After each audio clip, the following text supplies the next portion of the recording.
নালা, খাল, পুকুর, বালুঘাট, নদীঘাট, ফেরিঘাট, শর্টঘাট, ভাই ও বোনেরা সবাইকে জানাম আসসালামু আলাইকুম।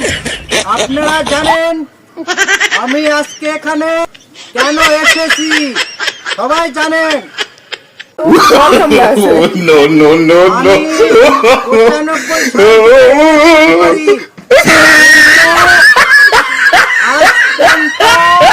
কোন ভোটে পাস করতে পারি নাই, কারণ আমি লোক বেশি সুবিধার না। সবাইকে আমি বাস দিব, আমাকে ভোটে পাস করিয়ে দেন। রাস্তাঘাট কাটে নদী নালা বানিয়ে দেব, দয়া করে আর কষ্ট করে হেঁটে যেতে হবে না। বাড়ির দুয়ারে দুয়ারে নৌকা থাকবে, সবাই উঠবেন আর নৌকা টাকা দিবেন।